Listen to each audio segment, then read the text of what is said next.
قال الله تعالى: كنتم خير أمة أخرجت للناس تأمرون بالمعروف وتنهون عن المنكر وتؤمنون بالله ولو آمن أهل الكتاب لكان خيرا لهم منهم المؤمنون وأكثرهم فاسقون.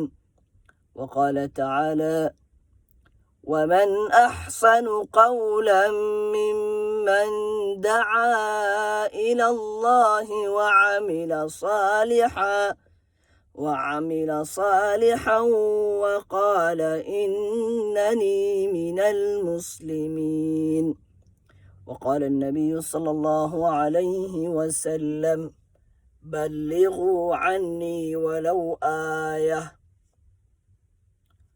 qof kasta oo daaci ah dacwada uu wadana 6 arrin 6 sifo 6 niyad ku qabta qofkaas Allah subxaanahu wa tacaala wuxuu siinayaa 5 abaalmarin buu Allah subxaanahu wa tacaala siinayaa. Allah subxaanahu wa tacaala qodobka koobaad uu siinayo oo ka mid ah abaalmarinta waa tazkiyatu nafs. qofkaas naftiisa baa la dahirayaa. وقال تعالى: قد أفلح من زكاها وقد خاب من دساها. الله سبحانه وتعالى وحولي رب هانتي وحلي باني ولي الله سبحانه وتعالى قفك نفتيس الظاهرة حمان تكفق هذا وناقنا كو الظاهرة وحانا هوغي أو خساري قفك حمان نفتيس كو وسخية كو دوغة والله سبحانه وتعالى له. وقال تعالى: فلا تزكوا أنفسكم هو أعلم بمن اتقى. الله سبحانه وتعالى وحولي نفتينا هطهرنا وأن وناكسنا هدهنا. الله سبحانه وتعالى بأك كو أساك كدور صدا مركا قفك دعوة كشقية دعوة سو كشقية وكشقينا هنا لح عرينكو قبطه قضبك لسينا يوا تزكية النفس. الله سبحانه وتعالى قفك ظهيرايا. قضبك لبات وتربية النفس. الله سبحانه وتعالى قفك تربيينايا. الله سبحانه وتعالى قفك ليلينايا.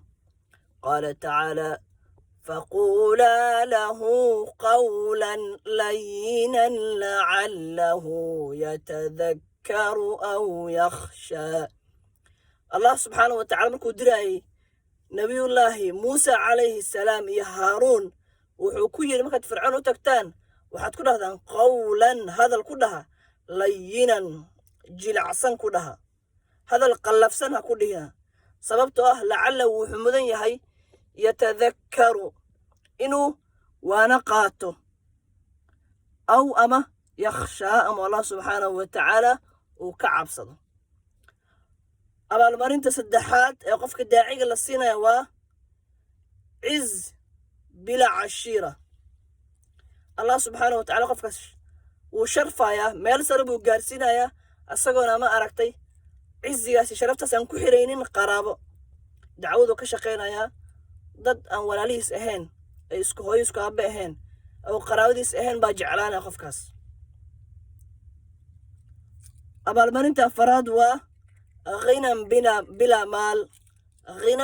bila maal waa hodantinimo aan maal ku xirnayn. qalbigu wuxuu ka noqonayaa hodan buu ka noqonayaa wuxuu ka noqonayaa qalbigu taajir ka noqonayaa. وقال تعالى: الذين آمنوا وتطمئن قلوبهم بذكر الله ألا بذكر الله تطمئن القلوب. dadku wanaaga ugu yara Allah subxaanahu wa tacaala buu xusayaa. Allah subxaanahu wa tacaala wuxuu ka dhigaa markaas qalbi taajir buu ka dhigaa qalbigu taajir ka noqonaya hodan ka noqonaya. qodobka ugu dambeeya oo ah qodobka shanaad Allah subxaanahu wa tacaala wuxuu ku abaalmarinayaa الفوز في الدارين لبدا داربا إنه مارت الله سبحانه وتعالى كل بانية بوغارسينا قفكاس مركا dacwada haddaad ka shaqaysid dacwada waqti gelisid shantaas abaalmarin buu allah subxaanahu watacaala ku siinaya allah subxaanahu watacaala baa ku dahirayo allah subxaanahu watacaala baa ku tarbiyeynayo allah subxaanahu watacaala baa ku sharfaya isagoonan ku xiraynin qaraabo aan ku xirin allah subxaanahu watacaala qalbigaada waa hodan laga dhigaya taajir laga dhigaya ayadoona maarata allah subxaanahu watacaala uusan hanti ku siinin baad iska faraxsan tahay markaas qodobka shanaad ugu dambeeyana waa allah subxaanahu watacaala inaad ku liibaantid guul ku gaartid adduunyo aakhiraba allah subxaanahu watacaala ku gaarsiinaya marka sidaan ugu baahannahay biyaha baan dacwadana ugu baahannahay dacwadaan ka shaqaynaya insha allahu tacaala waa shaqadii rususha waana waddo lagu istaajin kara baadilka dunida ka socda insha allahu tacaala assalaamu calaykum waraxmatullaahi wabarakaatu